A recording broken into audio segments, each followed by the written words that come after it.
હર હર મહાદેવ. કેમ છો બધા? મજામાં છો? કેમ કે આપણા બ્લોગ જોતો હોય એ મજામાં જ હોય ને. ખાસ કરીને મારી ફેસબુક ફેમિલી અને યુટ્યુબ ફેમિલીને ખાસ કહેવા માંગે તો કે જો તમારો ભાઈ છે ને મેડી માથે આવી ગયો છે.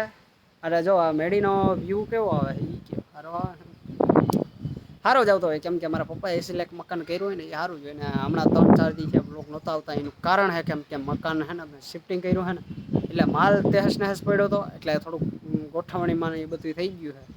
અને આ માઇક છે ને મારું ખોવાઈ ગયું હતું કેમ કે સેટી હેઠે પડ્યું હતું, ભૂલમાંથી રખાઈ ગયું હતું સેટી હેઠે. એટલે હું વિડીયો શૂટ નહોતો કરી શકતો કેમ કે મોબાઈલ છે ને મારો મોબાઈલમાં જોઈએ ને એવો અવાજ નથી આવતો.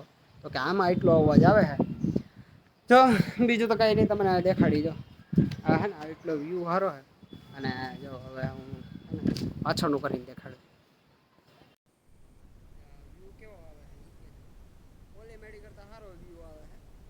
અને જો અહીં છે ને અમારે અહીંયા પાણીનો ટાંકો લાલ પાણીનો ટાંકો આવી ગયો છે. અને આ તો બીજો એપાર્ટમેન્ટ ચાલુ હજી બનશે એટલે વાર લાગશે કેમ કે આપણે હે ને વ્લોગ શૂટ કરવા માટે જગ્યા પરફેક્ટ છે. અને કમેન્ટ કરીને કહેજો કે આ હે ને પરફેક્ટ જગ્યા વ્લોગમાં તો શૂટ સારી છે કે નથી. જો આ વિડીયો સારો લાગ્યો તો લાઈક કરો, શેર કરો અને સબસ્ક્રાઈબ કરવાનું ના ભૂલતા કેમ કે હે ને નોટિફિકેશન બીજા મોબાઈલમાં આવી રાખશે. આ વ્લોગને ચૂકતા નહીં. કેમ કે ખાલી કમેન્ટ કરીને કહેજો કે મેળી કેવી છે ને પાછળનો વ્યૂ કેવો છે એ ખાલી કહેજો. Bye bye.